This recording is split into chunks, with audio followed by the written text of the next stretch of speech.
शङ्करं शङ्कराचार्यं केशवं बादरायणं सूत्रभाष्यकृतौ वन्दे भगवन्तौ पुनः पुनः।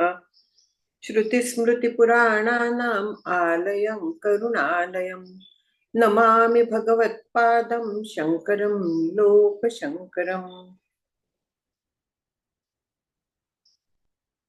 कृपाकटाक्षाची या किरणे मोहसमुद्राचे आटणे घडे जये त्या श्रीकृष्णे वंदू तया ते। मूकं करोति वाचालं पङ्गुं लङ्घयते गिरिं यत्कृपातमहं वन्दे परमानन्दमाधवम्। सर्ववेदान्तसिद्धान्त गोचरन्तमगोचरं गोविन्दं परमानन्दं सद्गुरुं प्रणतोऽस्म्यहम्। हरि ओम श्री।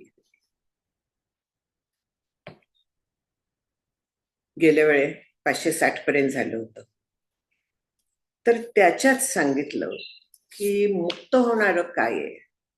देह अचेतन आहे, तो पडणार आहे. हा देह काही पुढल्या जन्मात जात नसतो. पुढल्या जन्मात जे जातं ते सूक्ष्म देह जातं. म्हणजे मुक्त काय होणार आहे, सूक्ष्म देहाचे जे घटक आहेत, जीव जो आहे मुख्य, सूक्ष्म देहामुळे जीव आहे. कारण काय आहे, अंतःकरणामध्ये म्हणजे बुद्धीमध्ये पडलेलं जे आत्म्याचं प्रतिबिंब किंवा ज्याला आपण त्याच्यात फाकलेला ज्ञान प्रकाश म्हणतो, आभास म्हणतात, चिदाभास, तो जीवत्वाचं कारण आहे ना. मग जर का आरसाच नसला तर प्रतिबिंब कुठून असणार आहे. म्हणून मोक्ष जो असतो तो हा बुद्धी नावाचा, अंतःकरण नावाचा घटक म्हणजे सूक्ष्म देह, तो जेव्हा पूर्ण डिसइंटिग्रेट होतो, शब्द बरा नाहीये, पण शेवटी ज्याचे घटक त्याच्यामध्ये विरघळून जातात, कारण त्यांना एकत्र ठेवायला जो जीवभाव लागतो, ज्या वासना लागतात, तो जीवभावच संपलेला असतो. आणि जीवभाव संपल्यामुळे, प्रारब्ध पण संपल्यामुळे ते घटक एकत्र राहत नाहीत, ते आपापल्या कारणात विलीन होऊन जातात. मग जैसे सरोवर आटे मग प्रतिमा नाही, तशी होऊन जातं. आरसा गेल्यानंतर प्रतिमा कुठे शिल्लक राहणार आहे. बुद्धीच गेल्यानंतर, अज्ञान गेल्यानंतर, अविद्या गेल्यावर त्याच्यात पडलेलं प्रतिबिंब, त्याच्यात पडलेला चिदाभास म्हणजे जीव सगळं मिळून तो शिल्लकच राहत नाही, जीवत्व शिल्लक राहत नाही. म्हणून पुढे जायला काहीही उरत नाही. मोक्ष, पूर्ण मोक्ष, तो तिथे मोक्ष आहे. ह्या देहाचा नाही, कारण देह म्हणजे दंड कमंडलू वगैरे उदाहरणं दिलेली आहेत. इतका अचेतन आहे, त्याला चैतन्य मिळतं ते त्या चिदाभासामुळे, बुद्धी. कारण बुद्धी देहभर, सगळ्या शरीरभर अंतःकरण व्यापून असतं, आणि ते व्यापून असल्यामुळे त्याच्याबरोबर चिदाभास पण व्यापून असतो, आणि म्हणून पूर्ण देह आपला सचेतन आहे असं आपल्याला वाटतं. पण तो जो जीवनमुक्त असतो त्याच्यासाठी देह, मन, बुद्धी हे सगळं बाधित झालेलं असतं. ते सत्य नाहीये, ते केवळ अचेतन जड आहे, साधनं आहेत ती, हे त्याला निश्चित माहिती असतं. आणखीन असं असल्यामुळे त्याला असं व्हायलाच पाहिजे, तसं व्हायलाच पाहिजे, जग पण तसंच आहे ना, मिथ्याच आहे ना, काहीतरी टिकणार आहे, आभासिक आहे, त्याच्यात असं झालं काय आणि तसं झालं काय, काय फरक पडणार आहे. जे शेवटी जाणारच आहे, तर ते थोडस वाकडं असलं तर काय फरक पडतो, काहीही फरक पडत नाही तिथे. तशी अवस्था असते. आणखीन म्हणून जे आधी सांगितलं तर त्याचाच पुढला उदाहरण इथे 561व्या श्लोकात दिलेलं आहे. आधी जे म्हटलेलं आहे की अविद्या ग्रंथीचा नाश हा मोक्ष आहे. म्हणजे मी म्हणजे देह, जग हे सत्य आहे, मी करता भोगता वगैरे आहे, या अविद्या ग्रंथी आहेत. त्या निघून जातात ज्या वेळेस ज्ञान होतं त्यावेळी. आणि मग काय, त्याला उदाहरण पुढे की कुल्यायामथ नद्यां वा शिवक्षेत्रेपि चत्वरे पर्णम पतती चेत तेन तरो किम नु शुभाशुभम. प्रश्न विचारतायत की वृक्ष आहे, त्याच्यावरनं एखादं पान गळून पडलं, ते पान कुठे पडताय, वृक्षाला काहीतरी त्याचा आहे का सोयरसुतत म्हणूया, शुभ अशुभ, की कालव्यात पडलं, नाल्यात पडलं, नदीत पडलं, काशी सारख्या क्षेत्रात पडलं, किंवा एखाद्या चौकात पडलं. चव्हाटा म्हणून इथे शब्द वापरलाय, जुनं ग्रंथ आहे ना. चौकात पडलं काय, अगदी स्मशानात पडलं काय, कुठेही ते पडलं, कुठेही उडून गेलं, काहीही त्याचं झालं, तरी वृक्षाला काय फरक पडणार आहे? वृक्षावरती त्याचा काहीतरी परिणाम होणार आहे का? तिथे शुभ अशुभ वगैरे काहीतरी त्याला पाप पुण्य लागणार आहे का? शक्य नाहीये. वृक्ष हा वृक्ष आहे, त्याचं पान कधीच गळून पडलंय, अचेतन झालेलं आहे. तसं आहे की पत्रस्य पुष्पस्य फलस्य नाशवत देहेंद्रिय प्राणधियां विनाशः नैवात्मनः स्वस्य सदात्मकस्यानंदाकृतेर वृक्ष वदस्ति चैषः. आधी जसं म्हटलं की वृक्षाच्या वरचं पान, तसं आता पान म्हणा, फूल म्हणा, फळ म्हणा, यांचा नाश होतो. वृक्षावरनं गळून पडतात. फळ देखील पिकल्यानंतर वृक्षावरनं गळून पडतं. कुठचंही फळ पिकल्यानंतर वृक्षाला चिकटून बसत नाही. जसा ज्ञान परिपक्व झालं की देह, मन, बुद्धी हे सगळं एक प्रकारे गळून पडतं, त्याचं सत्यत्व गळून पडतं. ते राहतात, त्याला काही इलाज नसतो. जीवनमुक्ताचाही त्याला इलाज नसतो, कारण प्रारब्ध असतं. प्रारब्धानुसार सगळं चालू राहतं, पण त्याच्यासाठी ते गळून पडल्यासारखं असतं. इथे म्हटलंय की पान, फूल, फळ वगैरे ह्यांचा जसा नाश होतो, तसा पुढे प्रारब्ध संपल्यानंतर देह, मन, इंद्रिय, अंतःकरण या उपाधी आहेत, त्यांचा नाश होतो. वेळ आल्यानंतर ह्या सगळ्याचा नाश होईल. पण पत्र, पुष्प, फळ वगैरेचा नाश झाल्यानंतर त्या फुलाचं जसं काहीही बिघडत नाही, आपलं वृक्षाचं काही बिघडत नाही. वृक्ष जसा असायचा तसाच राहतो.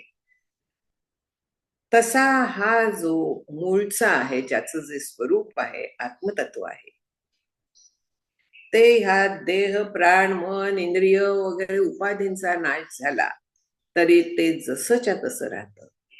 त्यांना कुठल्याही प्रकारे काहीही फरक पडत नाही. छान उदाहरण आहे. वृक्षामध्ये जसा गळून पडलेल्या पान, फूल, फळाचा काहीही परिणाम वृक्षावरती होणार नाहीये, तिथे त्याची दखल सुद्धा ते घेत नाही. तसं मी ब्रह्मतत्व आहे, मी आत्मतत्व आहे, आत्मा ब्रह्म एक आहे, निश्चय झालेला आहे. अशा वेळेस ह्या देहाकडे पूर्णपणे अलिप्तपणे नाशिवंत देह जाणार सकाळ आयुष्य खातो काळ. देह नाशिवंत आहे, मन, बुद्धी, चित्त, अहंकार सगळं जड आहे. जड जे जे आहे ते जाणार आहे. हा इतका निश्चय असतो की त्यांनी राहावं असंही त्याला वाटणार नाही, कारण तो सच्चिदानंद आहे. मी कायम आहे. देह, मन वगैरे असण्यावरती माझं असणं अवलंबून नाहीये. मी कायम आहे आणि आहे, ही त्याची इतकी खात्री असते की त्याच्यावरती जिवंत असताना देखील देहाला काही झालं, कोणी काही बोललं, मनाचा अपमान झाला, आपण खवळून उठू, त्याला त्याचं काहीही वाटणार नाही. गळून पडलेल्या पान फुलाचं काय होत आहे हे वृक्षाला काही म्हणत नसतं, माहित नसतं. तसं याच असतं. की देहाला होताय, मला नाही, 100% खात्री आहे, त्याला त्याचं काहीही सुतक नसतं. तो सद्रूप असतो, आनंदरूपच असतो. त्याच्या आनंदात देहाचा परिणामांचा काहीही परिणाम होत नाही. देहावरती जे काय परिणाम व्हायचे, देह जसा जायचा तसा जाऊन दे. परत परत ते मला ओवी आठवते की देह तरी वरिचिलीकडे आपुलिया परी हिंडे, परी बैसका न मोडे मानसींची. देह जसा हिंडायचा, जसा चालायचा तसा चालतो, फिरतो, पण मी ब्रह्म आहे ही त्याची जी खात्री झालेली असते ती ढळत नाही. मी जाणीव म्हटलं नाही, जाणीवपूर्वक. कारण जाणीव जिथे असते तिथे परिपूर्णता नसते, ते अजून कच्चं मडकं असतं. मी ब्रह्म आहे ही जर का जाणीव असली तर ते अजून कच्चं मडकं आहे. ती सुद्धा नाहीये, ती सहज झालेलं आहे. त्या देहाकडे इतकी अलिप्त दृष्टीने पाहायची सवय म्हणूया किंवा खात्री म्हणूया, ती अलिप्तता आलेली असते. साधक असतो त्याला ती आणावी लागते, त्याला ती जाणीवपूर्वक जपावी लागते, आठवण ठेवावी लागते. पण सिद्ध झाल्यानंतर जो जीवनमुक्त झालेला आहे त्याला ती आठवण जाणीवपूर्वक ठेवायला लागत नाही, ती त्याची सहज स्थिती असते. तिथे काही फरक पडत नाहीये त्याला. तो देहाकडे, मनाकडे अलिप्तपणे बघत असतो. देह पालखीत चढो किंवा उकिरड्यावर पडो, त्याला त्याचा फरक पडत नाही. मला ती ओवी आठवत नाहीये, पण अशा अर्थाची ओवी आहे. संतांनी आपल्याला हे सगळं इतकं छान सांगून ठेवलेलं आहे की काही खरं आपल्याला ह्याचं विवरणाची सुद्धा गरज नसते, इतकं संतांनी आपल्याला सगळं सांगून ठेवलंय. पण आपण वाचत जातो, आपण त्याचा अर्थ लक्षात घेत नाही, स्वतःला लावून घेत नाही. आपल्या सगळ्यांचाच हा प्रॉब्लेम आहे. जर का आपण तसं नीट केलं ना तर मुक्त दशा यायला वेळ लागणार नाही. पण आपण पुन्हा पुन्हा त्या विषयात अडकतो, पुन्हा पुन्हा देह सत्यत्वात अडकतो. तादात्म्य जे असतं आपलं देहाशी, मन बुद्धीशी, तर त्याच्यात आपण परत परत अडकत असतो.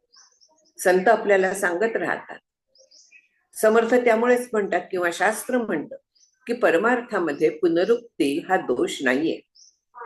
आपण हे किती वेळा मगासपासून पहिल्या गेले आता 2 वर्ष जवळजवळ झाली, आपण तेच तेच विषय किती वेळा ऐकलाय, तरी देखील सगळे समजलायत अशी आपली खात्री आहे का? माझी नाहीये. ते आपण जीवनात उतरवलायत का? मला तरी वाटत नाहीये मी उतरवलाय म्हणून.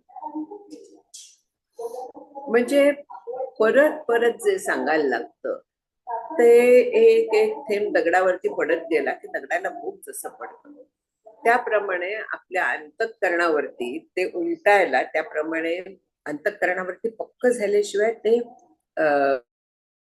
उतरत नाही. ते आपण वापरू शकत नाही प्रत्यक्ष आयुष्यात. ते उतरायला पाहिजे, आपल्या वागणुकीत दिसायला पाहिजे, ते होत नाही. म्हणून परत परत तो थेंब पडत राहतो. संत पुन्हा पुन्हा ते आपल्याला सांगत राहतात.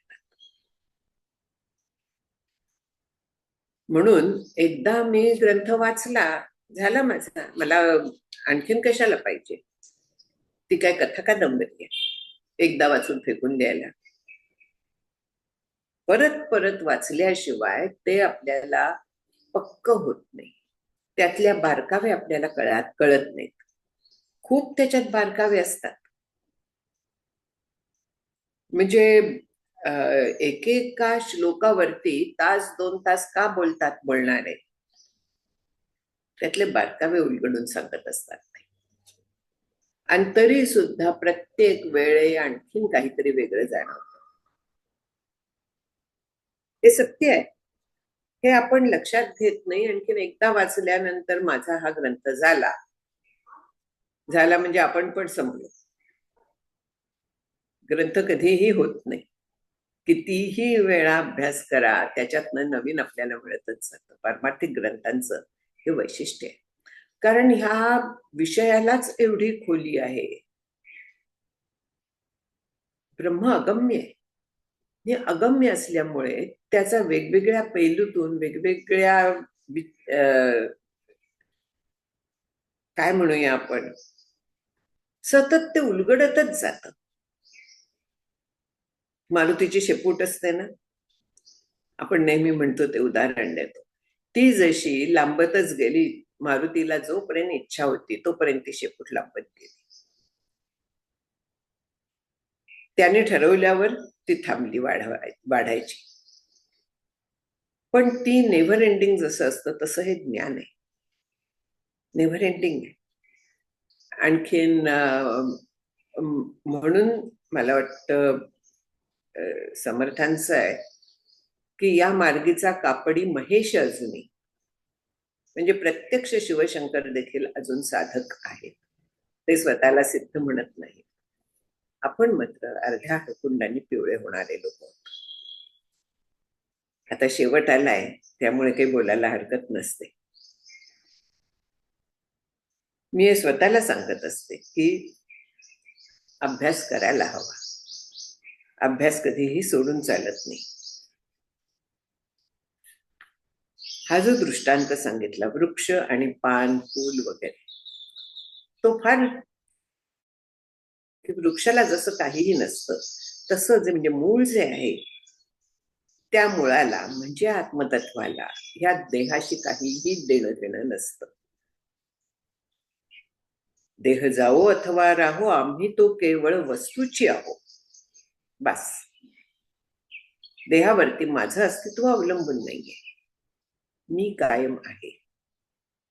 प्रज्ञान घन इत्यात्मलक्षणम सत्यसूचकम अनुद्यौपाधिकस्यैव कथयन्ति विनाशनम. म्हणजे प्रज्ञान घन आहे, म्हणजे केवळ ती मात्र, केवळ ज्ञानरूप, केवळ ज्ञान, शुद्ध ज्ञान, आत्मतत्व जे आहे तसं आहे. आणखीन असं जे केवळ ज्ञान असतं तर ते सत पण असतं, कायम टिकणारं असतं. कशावरती तरी अवलंबून असणारं जे ज्ञान असतं ते ज्याच्यावरती अवलंबून आहे तो पदार्थ जेव्हा नाश पावतो तेव्हा त्याचा ज्ञानाचा पण संबंध उरत नाही. स्मृतीत राहतं की नाही, राहतं म्हणू आपण. पण स्मृती देखील त्या नाशिवंत पदार्थाची असते, ती देखील खरी असते का? मन केवळ तात्पुरता त्या पदार्थाचा आकार धारण करतं आणि आपल्याला वाटतं की हा मला आठवत आहे, हा पदार्थ आहे, पण प्रत्यक्षात तो असतो का? नसतो. ते ज्ञान तरी कोणाच्या सत्तेवरती होतं? आपल्याला त्या ज्ञानरूप आत्म्याच्या सत्तेवरती आहे. हा जो केवळ ज्ञान घन असा आत्मा आहे तोच फक्त सत आहे, अविनाशी आहे. जेव्हा तोच फक्त अविनाशी आहे असं म्हणतात ना, तर त्यावेळी मग बाकीचं काय आहे? जग काय आहे? देह काय आहे? पर्यायाने ते नाशिवंत आहे असं सांगितलेलं आहे. जेव्हा हेच फक्त आहे असं आपण म्हणतो, परियासम हा असं आपण जेव्हा म्हणतो तेव्हा बाकीचे सगळे आपण बाजूला सारत असतो. उदाहरण देतात ते राम आणि रावण यांच्या युद्धाचं देतात. राम रावण यांचं युद्ध कसं होतं? राम रावण यांच्या युद्धासारखं, त्याला दुसरी उपमाच नाहीये, केवळ तेच. तसं सच्चिद आनंद काय आहे? सच्चिद आनंद, त्याच्या पलीकडे त्याला ते कसं आहे, काय आहे, काहीही सांगता येत नाही असा आहे. तो अविनाशी आहे, कायम टिकणार आहे. म्हणून ते जेव्हा तोच कायम टिकणारा असं म्हणतो, तोच केवळ सत्य आहे म्हणतो, तेव्हा बाकीचं जे जग आहे ते विनाशी आहे हे आपोआप सिद्ध होऊन जातं. अविनाशी वारेयमात्माति श्रुतिरात्मनः ब्रवीत्य विनाशित्व म्हणजे अविनाशित्व विनश्यत्सु विकारिषु, ब्रवीती अविनाशित्व, नाहीतर विनाशी आहे आत्मा असं वाटायचं. हा जो संधीचा विग्रह करायला लागतो ना, तो जर का केला नाही तर अर्थाचा पूर्ण अनर्थ होतो. अर्थम अनर्थम भावये नित्यम. हे उपनिषदातलं वचन आहे. बृहदारण्यकातलं मैत्रेयी आणखीन याज्ञवल्क्य यांच्या संवादातलं की आत्मा जो आहे तो अविनाशी आहे. विकारी पदार्थ जे आहेत जे बदलतात, देह बदलतोय, मन बदलतं, बुद्धी बदलते. कशी याची बुद्धी पालटली आपण पटकन म्हणून जातो, म्हणजे ती विकारी आहे. हे सगळे विकारी पदार्थ नाश पावले तरी आत्म्याचं अविनाशित्व कायम आहे, असं इथे परत सांगितलेलं आहे आपल्याला. पाषाण वृक्ष तृणधान्य कडंगराद्या दग्धा भवन्ति मृदेव यथा तथैव देहेंद्रिया सुमनादि समस्त दृश्यम ज्ञानाग्निदग्धमुपयाति परात्मभाव. दगड, बरीच उदाहरणं दिली. पाषाण वृक्ष तृण धान्य कडंग,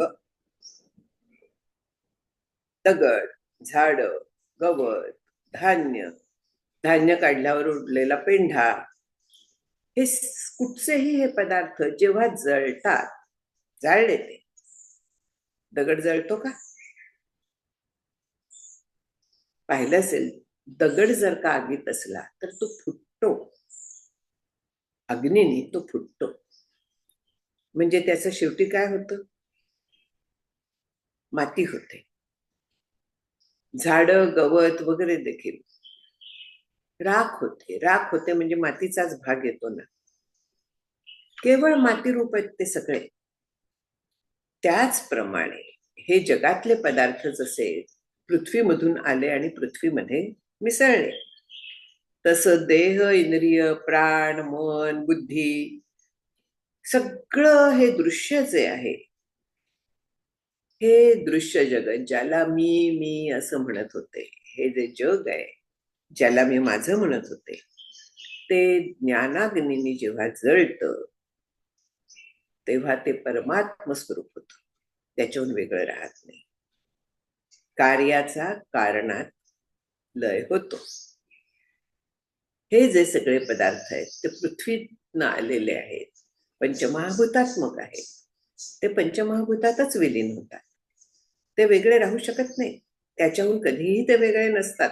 म्हणजे जो काय म्हणूया आपण, जगात त्यांचा असतात जगात, आणि जगात जरी ते अस्तित्वात आहेत असं आपल्याला वाटत असलं तरी देखील शेवटी ते त्यांच्या कारण रूपच असतात.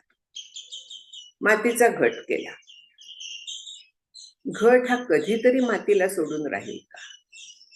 कितीही आकार वेगळा झाला, शक्य नाहीये. इथे लाकडाचा झोपाळा आहे माझ्या इथे, तो लाकडाला सोडून कधीतरी राहील का? शक्य नाहीये. ते त्याचं स्वरूप आहे. केवळ नाम आणि रूप एवढं भिन्न झालेलं आहे. वास्तविक ते पृथ्वीच आहे. झाड पृथ्वीतनं आलं, पृथ्वीच रूप आहे. तसं हे सगळं जे दृश्य आहे ते ज्ञानाग्नीने जाळलं. जाळलं म्हणजे काय? पेटवलं अग्नी.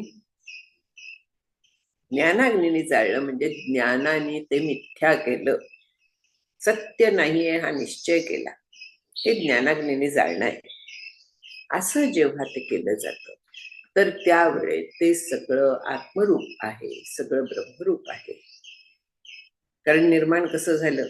आत्मनः आकाश संभूत, आकाशात वायू, वायवात अग्नी, अग्नेः आपः अद्या पृथ्वी.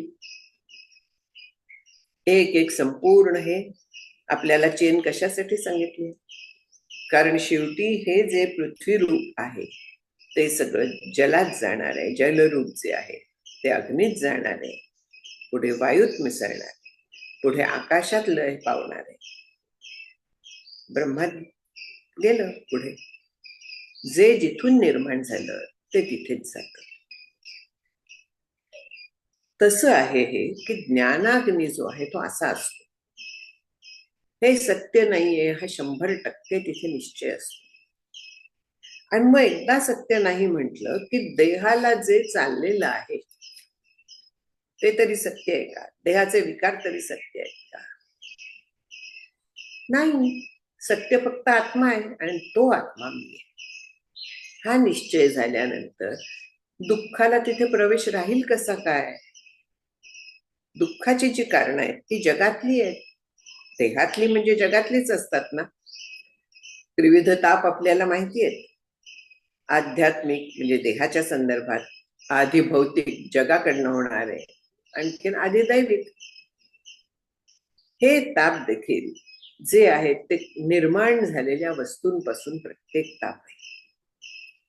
पण निर्माण झालेलं जर का सगळं ब्रह्मरूप असलं, मी ब्रह्म जर का आहे, तर मला ताप द्यायला काय समर्थ आहे? काहीही मला कधीही त्रास देऊ शकणार नाही. घटे नष्टे यथा व्योम व्योमैव भवति स्फुटम तथैवोपलब्धी विलये ब्रह्मैव ब्रह्मविद स्वयं.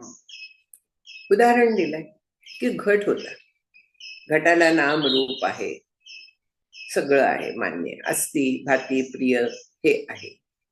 प्रत्येक पदार्थाला हे 5 आहेत ना. अस्ति त्याला अस्तित्व आहे, भाती त्याचं ज्ञान होतं, तो मला प्रिय आहे, हे कायमच आहे.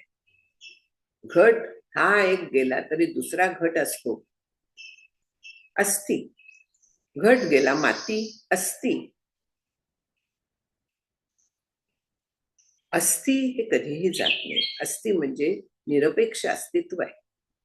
अस्ति म्हणजे सत्वरती निर्भर आहे. अस्ति हे निरपेक्ष अस्तित्वावरती अस्तित्व आलेलं आहे आकाराला, पण ते त्या अस्तिवरती आहे. भाती त्या ज्ञानरूपावरती आहे, पण नाम आणखीन रूप मात्र नष्ट होतात, पूर्ण नष्ट होतात. ते मला गाणं आठवलं हिंदी, नाम भूल जाएगा चेहरा ये बदल जाएगा वगैरे वगैरे काहीतरी होतं. नाम रूप बदलतं. आपल्याला सगळीकडे वेदांत मिळतो शोधला तर. कुठचीही गाणी काहीही आपल्याला भगवंताला लावून त्याच्या भक्तिगीतात रूपांतर करता येतं. त्याच्यासाठी काय हे शब्द आहेत, काय ही गाणी आहेत वगैरे काहीही कारण नसतं. फक्त थोडा विचार केला तर त्या सगळ्याचं रूपांतर भक्तिगीतात होऊ शकतं. वेदांताच्या याच्यातनं आपल्याला त्याचं ऍप्लिकेशन करता येतं. साधकाच्या साठी ह्या काही काही गोष्टी लक्षात घ्यायला लागतात की जगात जसं चालतं तसं चालून दे, मी काय पद्धतीने त्याचा विचार करायचा हे माझ्यावरती आहे. मी त्याचा त्रास मानून घ्यायचा की त्याच्यातनं आणखीन मी पुढे जायचं, त्याचा पायरीसारखा उपयोग करायचा, हे माझ्यावरती आहे. आणखीन ही परमार्थातली कला आहे. काय पद्धतीने आपण जीवन वापरतोय, काय पद्धतीने आपण जातोय, विचार कसा आपण करतोय, याच्यावरती आपलं अनुसंधान अवलंबून असतं. आणि हे प्रयत्नांनी कोणालाही साधण्यातली गोष्ट आहे. कोणालाही हे साधतं, फक्त त्याच्यासाठी विषयातनं विचार आपले जरा दूर करायला लागतात. मी फक्त म्हणतेय पण ते खूप कठीण असतं. विषयातनं विचार बाजूला काढणं, सगळं जे परमार्थातलं काठिण्य आहे ना ते इथे असतं, मनाला वळण लावण्यात. एकदा का त्याला चटक लागली की मग त्याला कष्ट संपतात तिथे. मग आवडीने छान अगदी मन तिथे रमतं. मग अनुसंधान टिकायला वेळ लागत नाही. हे अनुसंधान अखंड असलं त्यालाच निदिध्यासन म्हणतात. ज्याचा ध्यास लागतो ते आपण होऊन जातो. हे सगळं जे आपल्याला सांगतायत तर ते ह्या दृष्टीने साधकांनी विचार करावा यासाठी. आपल्याला दिसतात पानं हलतायत, पडतायत. ह्या दिवसात तर पानगळ आहे, किती पानं उडत असतात, पण वृक्ष जसाच्या तसा असतो ना, त्याला काय फरक पडलाय? कुठेही काहीही फरक पडत नाही. तसा माझ्या देहात आता इतकं माझं वय झालं, मी जाणार, काय फरक पडणार आहे? मी कायम आहे. जाणार तो देह जाणार आहे, गेला तर जाऊन दे, मी कायम आहे ना, हा विचार आहे. पण देहाशी जेव्हा आपण तादात्म्य घेतो, देहावरती जेव्हा आपण प्रेम करतो, माझा देह माझा देह, त्यावेळी मग दुःख होतं, त्यावेळी मग भीती येते.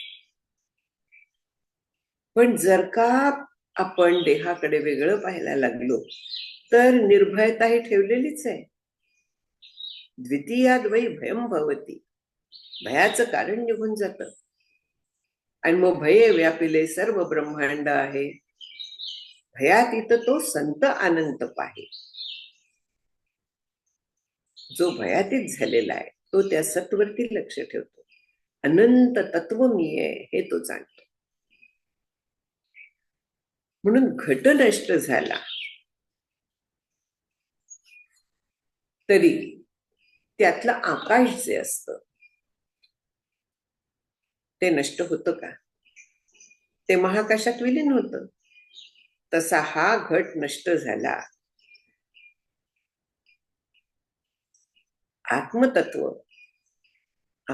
ब्रह्मतत्वात विलीन होतं, वास्तविक विलीन होतं म्हणणं सुद्धा चूक आहे.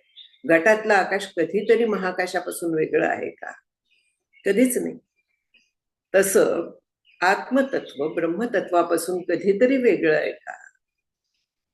कधीही नाही. मी ब्रह्मच आहे आणि ब्रह्मच असणार आहे. देह जावो अथवा राहो परत, आम्ही तो केवळ वस्तूची आहोत. मी ब्रह्म आहे. 100% निश्चय. देहावरती माझं असणं नसणं अवलंबून नाही. घटावरती आकाशाचं असणं अवलंबून नाही. घटाचं उदाहरण पटतं. स्वतःला लावायची वेळ आली की जड जातं. कारण देहावरती प्रेम असतं. देहाला सत्यत्व आपण दिलेलं असतं. त्याच्याशी आपलं तादात्म्य असतं. हे कितीही वेळा जरी म्हटलं ना तरी कमी पडतं हो. कारण ते फार दृढ झालेलं आहे. जन्मोजन्मीचे संस्कार आहेत आपल्यावरती ते. पण ते संस्कार सतत जर का आपण धुवत राहिलं तर ते जातात. भांडी कितीही काळी झाली असली, पितळेची भांडी आता परत फॅशन मध्ये आली आहेत, तांब्या पितळेची. जुनी भांडी काळी झालेली होती, त्यांना मग चिंचेच्या पाण्याने वगैरे भिजत घालून परत परत घासून पुन्हा चकचकीत केली. फॅशन आहे ना. परत चकचकीत केली, ती परत मळली, पुन्हा चकचकीत केली. तसं आपल्या मनाचं करायला लागतं. त्याला अखंड त्या नामामध्ये अखंड अनुसंधानात ठेवायला लागतं आणि कायम ठेवायला लागतं. कारण ते परत परत मळत राहतं. घर जसं रोज झाडायला लागतं तसं अंतःकरण देखील सतत साफ ठेवायला लागतं. आणि नामाने अनुसंधानाने देवाच्या हे काम होत राहतं. क्षीरम क्षीरे यथा क्षिप्तम तैलम तैले जलम जले संयुक्तमेकताम याती तथात्मन्यात्म विन्मुनी. उदाहरण दिलेलं आहे.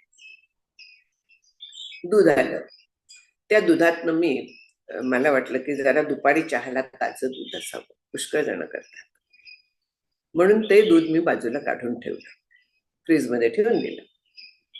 आणि मग लक्षात आलं की अरे दूध कमी पडेल, हे ठेवून चालणार नाही, असं बाजूला पुन्हा त्याच्यात ओतलं. ते वेगळं राहणार आहे का? नंतर काढून घेतलेलं परत मी ओतल्यानंतर एकरूप होणार आहे ना. ते वेगळं मला काढता येणार नाही. बाटलीतनं तेल काढलं मी, जास्त वाटलं पातेलीमध्ये की एवढं तेल नाही फोडणीला वापरू. मी पुन्हा काढून घेतलं, परत त्या मूळ ह्याच्यात ओतलं. काय होईल?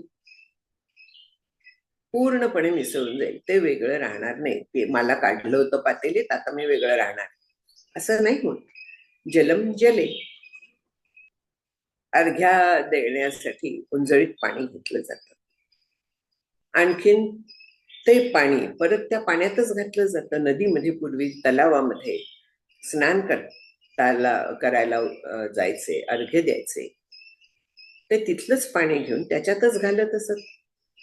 ते पाण्यात पाणी पूर्णपणे मिसळून जातं, एकत्व पावतं.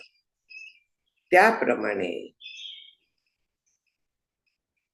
आत्मतत्व म्हणजे ब्रह्मवेत्ता मुनी जो असतो तो ब्रह्मामध्ये ऐक्य पावतो देहत्यागानंतर. तो त्याग जो आहे हा उपाधीचा जो त्याग आहे तर तो प्रत्यक्ष त्याग आहे. म्हणजे देह पडतो किंवा देह असताना सुद्धा साधन म्हणजे समाधी काळी तो प्रत्यक्ष एकरूप होतो. आणखीन एरवी बाध समाधीत असतो. म्हणजे जगाचा बाध झालेला असतो, देहाचा बाध झालेला असतो, असून ते त्याला नसल्यासारखे असतात. त्यातलं सत्यत्व निघून गेलेलं असतं. विरी गेली असं म्हणतात, जुना शब्द आहे हा. पिठाची विरी गेली. ज्वारीचं पीठ, बाजरीचं पीठ वगैरे जास्त काळ राहिलं तर ते व्यवस्थित गोळा राहत नाही. त्याच्या भाकरी थापायला गेलं की तुकडे पडतात. विरी गेली म्हणतात. त्यातलं सार कुठेतरी निघून जातं. मग तात्पुरतं त्याला एकत्र बांधायला गरम पाणी घालायला लागतं किंवा कणकेसारखा पदार्थ घालायला लागतो त्याला एकत्र बांधायला. मग त्याचा उपयोग करता येतो. पण हा विरी गेली शब्द दासबोधात पण आहे की पृथ्वीने विरी सांडिली अशा पद्धतीचा आहे. म्हणजे त्याचा एकत्र राहणारा जो फोर्स आहे तो निघून गेलेला आहे. तसं ब्रह्मवेत्त्याचं असतं. ब्रह्मवेत्ता जो आहे तर उपाधी मधलं सत्यत्व ती विरी गेलेली आहे आणि म्हणून त्याचा देह असून नसल्यासारखा आहे. त्यालाच दुसरं उदाहरण भाजलेल्या बीचं दिलं जातं. भाजलेले बी पुन्हा त्याच्यातनं अंकुर फुटणार नाही, पण खायला उपयोगी पडते. तसा देह पुन्हा जन्म येणार नाहीये त्या जीवाला, पण हा देह असेपर्यंत त्याच्याकडनं उपयोग करून घेता येतो. लोकांच्यासाठी म्हणा किंवा प्रारब्धाच्या नुसार जे काय असेल तसा त्याचा उपयोग होतच असतो. एवं विदेह कैवल्यम सन्मात्रत्वम अखंडितम ब्रह्मभावम प्रपद्येष यातिर्नावर्तते पुनः. अशी ब्रह्मरूपता झालेली आहे. असा हा जो ब्रह्मवेत्ता आहे तो अविनाशी ब्रह्मतत्वाला प्राप्त होतो. पुन्हा तो परत येत नाही. पुन्हा त्याचा लिंगदेह या देहातून त्या देहात असा जात नाही. न आवर्तते पुन्हा. पुन्हा त्याचा आवर्तन परत परत येणं, परत परत येणं असं होत नाही. जो जिवंत असतानाच मुक्त झाला तो देहपातानंतर मुक्त होणार नाही का? तो मुक्तच होता. देहाशी त्याचं तादात्म्य संपलेलं होतं. आणखीन मगाशी म्हटलं तसं सूक्ष्म देह आपापल्या घटकात विलीन होऊन जातात. त्यांना एकत्र बांधून ठेवणारा जो चिदाभास असतो तो कुठे मग देह जीवत्व म्हणून जे आहे तर ते तिथे राहत नाही. तो पूर्णपणे डिसइंटिग्रेट होतो. आपापल्या घटकात ते सगळे घटक पंचमहाभूत जी असतात ती पंचमहाभूतात विलीन होतात. शेखी जाईल पंचत्वा माऊली म्हणतात. शेवटी पंचत्वात विलीन होतो. आपण शब्दप्रयोग पण हा करतो कधी कधी की तो पंचत्वात विलीन झाला. आपण त्यावेळेस फक्त देहाबद्दल बोलत असतो. पण इथे खरोखरी ज्याला आपण ती व्यक्ती म्हणतो, तो जीव जो म्हणतो तो पंचत्वात विलीन होतो, मूळ स्वरूपाला प्राप्त होतो. म्हणजे बुद्धी जी आहे तेज तत्वाची आहे, तेज तत्वात विलीन झाली. मन आहे वायू तत्वाचं आहे, वायू तत्वात विलीन झालं. आरसा राहिला कुठे? प्रतिबिंब चिदाभास राहील कुठे? ते आपल्या स्वरूपात निघून गेलं. म्हणून तो पुन्हा दुसऱ्या देहात प्रवेश करायला त्याचा सूक्ष्म देहच शिल्लक राहत नाही. आपापल्या घटकात विलीन होऊन जातो, कारण देहबुद्धी गेलेली असते त्याची. सदात्मैकत्व विज्ञान दग्धा विद्यादिवर्ष्मण अमुष्य ब्रह्मभूतत्वात् ब्रह्मण कुत उद्भव.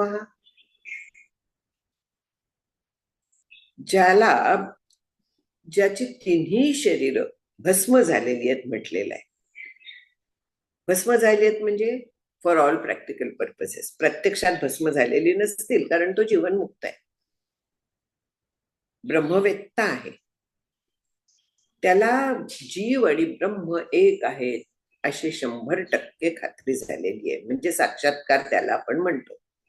साक्षात्कार म्हणजे तिथे ब्रह्म उभं राहत नाही, तो साक्षात तोच आहे. मी ब्रह्म आहे, मी आत्मतत्व ज्याला मी म्हणत होतो तर ब्रह्मतत्व आहे, मी व्यापक आहे, असा त्याचा 100% निश्चय असतो. मग अज्ञान कुठे उरलं? कारण देह कुठनं उरणार? कारण देहाचं स्वरूप अज्ञान हे आहे. कारण देह ही शिल्लक राहत नाही त्याचा, तिन्ही शरीर जातात. मग त्यामुळे तो ब्रह्मरूप जिवंत असतानाच झालेला आहे. देहत्यागानंतर त्या ब्रह्माला पुनर्जन्म येणार आहे कुठनं? पुनर्जन्म यायला देह त्याचा शिल्लक राहिलेला नाही. कारण देह म्हणजे अविद्या भस्म झालेली आहे, अज्ञान भस्म झालेलं आहे. आणि अज्ञान हे उपादान कारण आहे देहाला. कारण जे आहे, ज्याच्यापासून हा देह झालाय ते अज्ञान आहे. प्रकृती आपण म्हणतो, तिलाच प्रकृती नाव आहे, अविद्या नाव आहे. ही सगळी नावं तिचीच आहेत. माया नाव आहे, सगळी नावं तिची. कारणापरत नाही. जसं कार्य असतं त्याप्रमाणे ते कारण असतं, त्याला तशी नावं मिळतात. अव्यक्त तिचंच नाव आहे. पण ती जी आहे तर तीच जर का सत्य नाहीये हे कळलं, या मी अस्तित्वात नाही हे ती सांगतेय, पण ते आता मला कळलं, मला ऐकवलं आणि मला पटलं ते. मग तिने निर्माण केलेलं आहे असं होईल का? माया म्हणते मी नाहीये. मी नाहीये म्हणजे माझं म्हणून जे सगळं आहे जग, ह्या सगळी सृष्टी मायेची उपादान कारण ते आहे, प्रकृती आहे ती. तीच जर का नाहीशी झाली, ती जर का मी नाहीये म्हणून म्हणतेय, ते मला कळलं, तर काय उरलं? केवळ जे सत्य आहे ते ब्रह्मतत्व उरलं, ते मी आहे. म्हणून त्याला पुनर्जन्म नाही हे परत परत आपल्याला सांगतायत. इथे जे सांगतायत आपल्याला की असा जो आहे तर त्याला पुनरावृत्ती नाही, पुनर्जन्म नाही, कारण तो अखंड ब्रह्मरूप आहे. जिवंत असतानाच तो ब्रह्म झालेला आहे. त्याला तिन्ही शरीरांचं तादात्म्य उरलेलं नाहीये. समजा की स्थूल देहाचं तादात्म्य घेत, पण मी बुद्धी आहे, मी मन आहे, हे आपल्या जाता जात नाही. कारण ते सगळ्यात आत्मतत्वाच्या जवळ तर चिदाभास तिथे आहे, ती घालवायला आणखीन वेळ लागतो. ती गेल्याशिवाय आपला पुनर्जन्म थांबत नाही. केवळ स्थूल देह मी नाही एवढा निश्चय झाला तरी पुरत नाही. सूक्ष्म देहाचे जे घटक आहेत ते देखील मी नाहीये, तर मी ब्रह्म आहे इथपर्यंत आपल्याला निश्चय तो व्हायला लागतो. पुष्कळ जण विचारतात एक प्रश्न की आमच्या ओळखीचे अमुक अमुक आहेत, अत्यंत सज्जन आहेत, कुठच्याही परिस्थितीत शांत असतात, मग ते मुक्त होतील का? उत्तर नाही आहे. त्यांचा सत्वगुण प्रकर्षात नाही. पण जर का त्यांना हा ब्रह्मसाक्षात्कार झालेला नसला, ब्रह्मसाक्षात्कार म्हणजे मी ब्रह्म आहे हा निश्चय, देह मिथ्या आहे हा निश्चय, हा जर का नसला, देह तादात्म्य असलं, तर ते मुक्त होणार नाही. सत्वगुणी आहे, सगळं खरं आहे, पण शुद्ध पुण्य कमी पडल्यामुळे त्यांना परमार्थाकडे बुद्धी होत नाही, ते अभ्यास करत नाही. आणि जोपर्यंत हा प्रत्यक्ष अनुभव नाहीये, प्रत्यक्ष अनुभव म्हणजे तसा निश्चय नाहीये, जोपर्यंत देह तादात्म्य टिकलेलं आहे, त्यांचं जगत सत्यत्व टिकलेलं आहे, तोपर्यंत त्यांना मुक्ती नाहीये. अगदी भांडायला सुद्धा उठतात, असं कसं काय म्हणतात, त्यांच्यावरती जगाचा परिणाम होत नाही, ते इतके चांगले आहेत, मग ते मुक्त असणार. म्हटलं तुमची इच्छा, शास्त्र काय सांगतं ते मी सांगितलं. आपण मुक्त आहेत किंवा नाहीत असं म्हटलं तरी काय फरक पडणार आहे, जे असायचं तेच असणार आहे ना. मी मुक्त कोणीतरी आहे म्हणून सर्टिफिकेट दिलं तर माझं सर्टिफिकेट तो ईश्वर मानणार आहे का? काहीही त्याला किंमत नाहीये, ते पण तेवढंच मिथ्या आहे जेवढं मी मिथ्या आहे. मी जी करते आहे ते मिथ्या आहे. सत्य ब्रह्मतत्व. माया क्लृप्तौ बंधमोक्षौ नस्त स्वात्मनि वस्तुतः यथा रज्जौ निष्क्रियायाम सर्पाभास निर्गमो. उदाहरण देत आहे की दोरी आहे, हलत नाहीये, काही नाहीये, पण त्याच्यावरती मला साप भासायला लागतो. साप हलतो, दोरी हलत नाहीये, साप हलतोय, जिवंत आहे, पण तो सत्य आहे का? त्याचं जिवंतपण सत्य आहे का? त्याचं अस्तित्व सत्य आहे का? केवळ कल्पनेने आहेत ते. त्याप्रमाणे आत्मस्वरूपाला बंध, मोक्ष, देह यांची केवळ कल्पना आहे, ते सत्य नाही आहेत. सत्य असते तर ते कायम टिकले असते. बंधची नाही ठावे मोक्ष कासया म्हणावे. जिथे बंधालाच अस्तित्व नाहीये ते सुटणार कुठं? ती गाढवांची कथा मागे सांगितली होती. गाढवांना बंधनात आहे असं वाटलं म्हणून ती तशीच उभी राहिली. कल्पित बंधन कल्पित सोडवलं, मुक्त झाली. मी तीच आहे ना, तशीच आहे ना. मायेने मला बंधन घातल्यासारखं आहे, कल्पना केलेली आहे ती मायेच्यामुळे. मी कल्पना केली आहे ती, मीच माझ्यावरती बंधन घालून घेतलंय. वस्तुतः ते आहे का? प्रत्यक्ष ते आहे का? नाहीये. रज्जूवरच्या सर्पासारखं केवळ भासमान आहे हे सगळं जग, अखिल देह. हे आज मला पटणार नाहीये, म्हणून मायेने निर्माण केलाय असं सांगायला लागतं. ज्यावेळी आपण आणखीन शुद्ध होत जातो, स्वच्छ होत जातो, शांत होत जातो, तेव्हा हळूहळू हे पटायला लागतं. स्वच्छता जर का नसली तर स्वच्छ पदार्थाशी तादात्म्य कुठून येईल? मगाशी ते पाण्याचं उदाहरण दिलं होतं. आता पाणी जर का तेलात मिसळलं, एकरूप होणार आहेत का? शक्य नाहीये.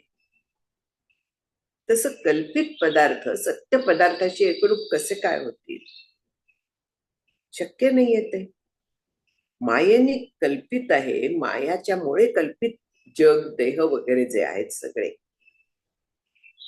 ते म्हणजे आत्मा असणं शक्य नाहीये. वास्तविक फक्त आत्मा आहे. म्हणून हे बंध आणि मोक्ष हे दोन्ही कल्पित आहे. मी वास्तविक मुक्तच आहे, म्हणून नित्य प्राप्ताची प्राप्ती असं शब्द वापरला जातो. जेव्हा मला ब्रह्म सापडलं, मी ब्रह्म हे मला कळलं वगैरे आपण म्हणतो, त्यावेळी वास्तविक तुझे आहे तुझं पाशी, परी तू जागा चुकलासी असं आहे. मी मुक्तच आहे, पण मला ते कळत नाही. आणखी ते कळवून देण्याचं काम शंकराचार्य, माऊली, ज्ञान किंवा हे सगळे जे संत आहेत हे आपल्याला परत परत परत परत सांगत असतात. भाषा वेगळ्या असतात, पैलू वेगळे असतात, पण जे सांगायचं आहे तेच सांगतात, काहीही त्याच्यात फरक नाही. आवृत्ते सदसत्वाभ्याम वक्तव्ये बंध मोक्षणे नावृत्तिर्ब्रह्मण काचिदन्या भावादनावृतम यद्यस्तैद्वैत हानी स्यात् द्वैतम नो सहते श्रुती. म्हणजे काय आहे की बंध आणि मोक्ष हे आवरण दोषामुळे असतात.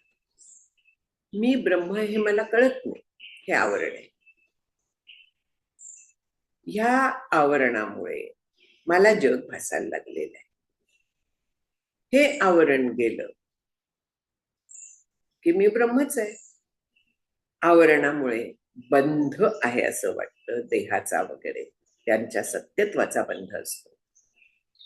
पण आवरण जेव्हा नाहीसं होतं, म्हणजे स्वरूप ज्यावेळी मला कळतं, त्यावेळी बंधाचं नाव निशाणा तरी उरेल का? येणार कुठून बंध? मी ब्रह्मच आहे. मग मला आवरण घालेल असा पदार्थ तरी अस्तित्वात आहे का दुसरा? तिथे दुसरा पदार्थच नाहीये. मग आवरण कुठून येणार? कोण घालणार? सूर्य झाकला जातो कशाने? एवढ्याशा ढगाने. ढग कशाला पाहिजे? आपण आपल्या बोट जरी समोर ठेवलं आणखी असं डोळ्याच्या जवळ, सूर्य झाकला जातो का डोळा झाकला जातो? सूर्याला झाकणं शक्य आहे का कोणीतरी? झाकला जातो तो डोळा झाकला जातो.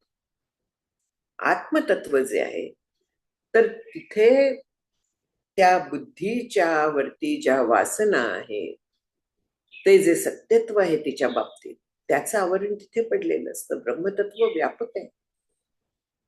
आवरणाला कुठे वावच नाहीये वास्तविक. कारण देह वगैरे जे आहे, अविद्या जी आहे, अज्ञान जे आहे, ते सगळ्या गोष्टी मिथ्या आहेत. आणि मग ह्या मिथ्या जिथे दुसरं काही नाहीच आहे, कसलाही भेद नाहीये, एकमेव अद्वितीयम स्वगत सजातीय विजातीय भेद रहित अखंड एकरस,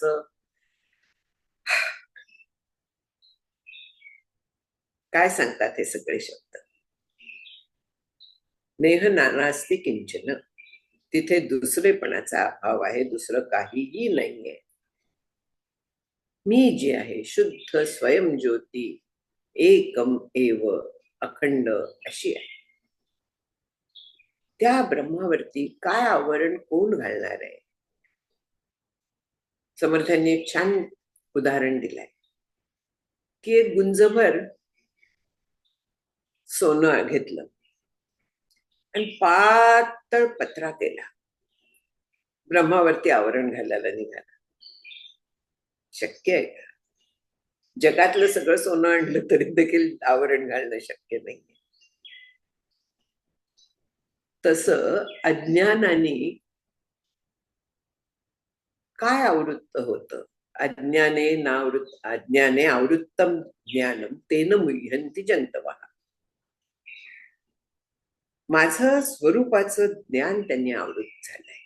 मी आत्मा आहे हे मी विसरले. आत्मा ब्रह्म आहे हे मला माहिती नाहीये. ब्रह्माला आवरण नाहीये. हे आवरण जे आहे कल्पित आहे. असं असल्यामुळे आवरण येणार कुठनं? आवरण नसल्यानंतर बंध येणार कुठून? बंध असायला दुसरं काहीतरी लागतं, त्यांनी बांधायला लागतं. ते काहीही अस्तित्वात नाहीये. काहीही अस्तित्वात नसल्यानंतर हा बंध येणार आहे कुठनं? मुक्त आहे. मुक्त होता बळेची झाला बद्ध. कशाने? माझे माझे मी करत. ज्यावेळे हे संपतात त्यावेळे तिथे मोक्ष ठेवलेलाच आहे. तो आणायला लागत नाही, निर्माण करायला लागत नाही, बिघडलेला दुरुस्त करायला लागत नाही. तो तसा जसा आहे तसाच आहे. केवळ अज्ञानामुळे तो नाही असं वाटलं. अज्ञान गेल्यानंतर तो आहेच. तिथे द्वैत नाही. मी एकमेव अद्वितीय ब्रह्म आहे आणि ब्रह्मच आहे. हे जे आता जग दिसताय, देह दिसतोय, मी कोणीतरी वेगळी आहे वाटताय, हे केवळ कल्पनेच्या गोष्टी आहेत. ती कल्पना जेव्हा जाते तेव्हा आम्ही तो केवळ वस्तूची आहोत ही खात्री होते. आणि मग पुनर्जन्म नाही, अज्ञान नाही, दुःख नाही, तिथे कशालाही जागा उडत नाही. आपण इथे आता थांबूया. 572 पर्यंत यावेळी आपण गेलेले आहोत. कारण ही जीवनमुक्ताची स्थिती आहे. हा विषय वेगवेगळ्या उदाहरणांनी आपल्याला पुन्हा पुन्हा सांगितलेला आहे. विषय तोच चालू होता, फक्त तो वेगवेगळ्या पद्धतीने वेगवेगळ्या उदाहरणांनी आपल्याला पटवून देण्याचं काम शंकराचार्य करतायत.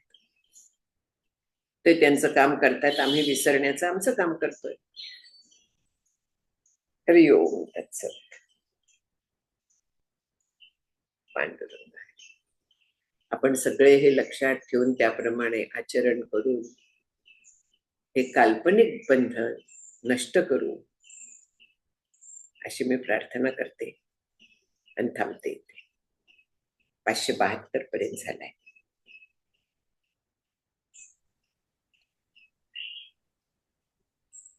धन्यवाद ज्योत्स्नाताई, तुम्हाला साष्टांग नमस्कार. कोणाला प्रश्न असल्यास मायक्रोफोन ऑन करून विचारू शकता.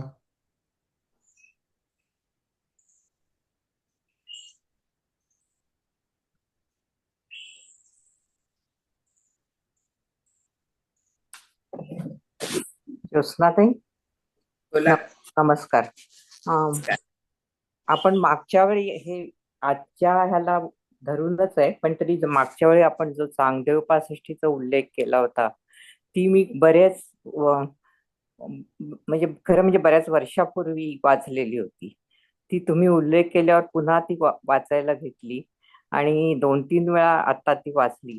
तर त्याच्यातून आत्मा आणखी परमात्मा तो संबंध मला कधीच लक्षात आला नव्हता की ज्ञानदेव त्याच्यात तोच मुख्य त्याच्यात Correct. गाभा होता, पण तोच माझ्या लक्षात आलेला नव्हता.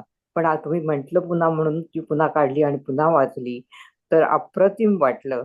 आणि आता कळायला किती किंवा वळायला किती वेळ लागेल ते वेगळं आहे, पण तरी पण मला तुम्हाला धन्यवाद द्यायचे. त्या तेवढ्या एका यांनी आत्मा म्हणजे परमात्मा त्याच्यात सगळं वर्णन केलेलं आहे हे तुम्ही म्हटल्यावर मला बुद्धी झाली की पुन्हा चांगदेव पासष्टी तोच विषय देव 65चा. आणि म्हणून ती परत परत वाचायला लागते, जे मी म्हटलं ना, ते याच असतं की परत परत वाचल्याशिवाय ते आपल्याला उमगत नाही, कळतं पण वळत नाही म्हणतो ना, ते वळायला लागतं परत परत वाचल्यावर. म्हणजे मुख्य मुद्दाच माझ्या लक्षात आलेला नव्हता, असं किती वेळा होत असेल. सो खूप वेळा होत, अगदीच. धन्यवाद त्याबद्दल.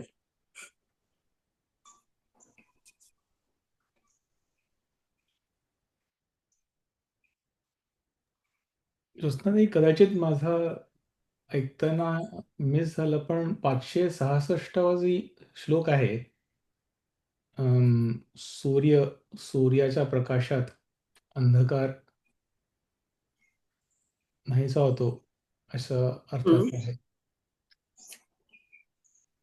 तर त्याच्यात जो अभावाचा उल्लेख केला आहे त्याचे मिथ्यात्वच असं म्हणायचं ना, तिथे घ्यायचं. लय पावतो म्हटलेलं आहे. प्रकाशाचे अभान. अभान. अच्छा. अभान म्हटलेलं, भान होत नाही. प्रकाश नाही असं वाटतं म्हणजे अभान आहे, अभाव नाहीये. अभान. अच्छा अच्छा. Okay okay. म्हणजेच अंधार. आता आंधळ्या माणसाला अंधार कुठून दिसतो? प्रकाश असतो ना, पण त्याचं त्याला ज्ञान होत नाही, त्याच्यासाठी अंधार आहे. हो. अच्छा. म्हणजे टोकाचं उदाहरण दिलं, पण लक्षात यायला लक्षात कळलं. येतं. हा, बरोबर. म्हणून नंतर पुढे आहे की ब्रह्मभावाबरोबर अत्यंताभाव रूप हा, ब्रह्माचे तेच अभान. तेच तेच हे मला जे लक्षात घ्यायचं हा, होतं. हम्म. प्रकाशाचे अभान म्हणजेच अंधकार, तो जसा प्रकाशाचे भान होताच नाही असाच अनुभवाला येतो. हम्म. तद्वत ब्रह्माचे अभान म्हणजेच जग, हम्म. ते ब्रह्मभावाबरोबरच ब्रह्मा भाव जेव्हा होतो म्हणजे हम्म. हम्म. ब्रह्म आहे हा जेव्हा निश्चय होतो तेव्हा जगाचा अत्यंत अभाव होतो. जग निश्चित नाहीये, केवळ भासमान आहे.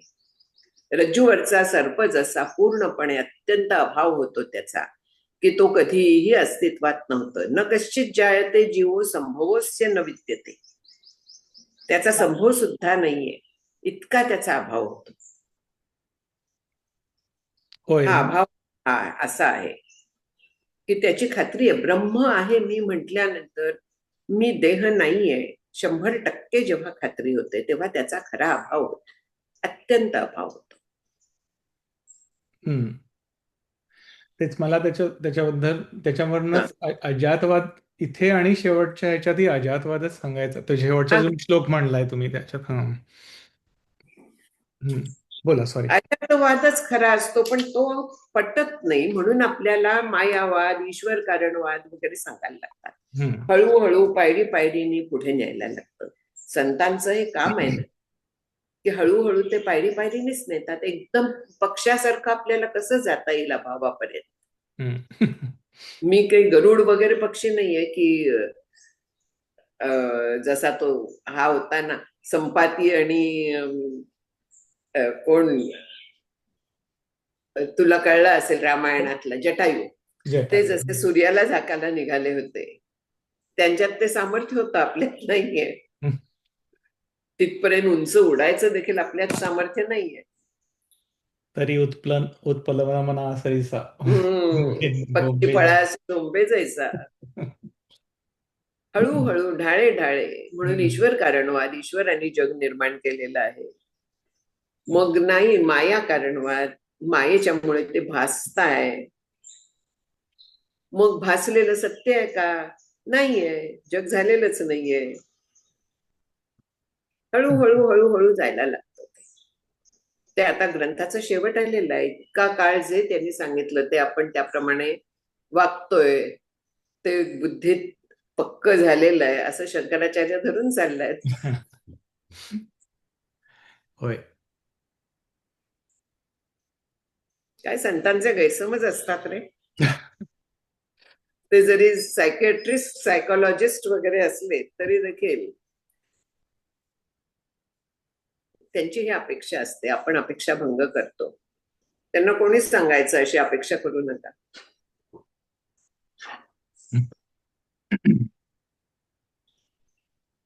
धन्यवाद.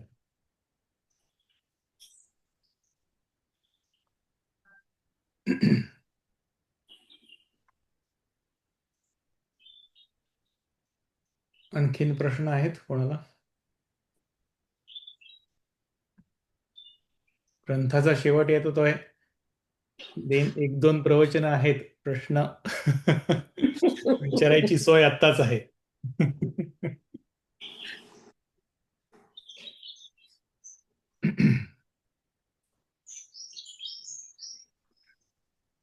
ठीक आहे, थांबतो मग. घेऊ शेवटचा श्लोक नाही. हो, तुम्हाला पुन्हा नमस्कार, साष्टांग नमस्कार. भावी पूर्ण कृपा गुरु मजवरी, प्रार्थित भावे तुला. वारी सर्व अरिष्ट नेऊनिलया, संमोह जो वाढला. अज्ञानांधजनांसी मुक्त करुणी, शांतीपदी बैसवी. विनती हीच असे न मागत तुझे, भक्ती तुझी ही हवी.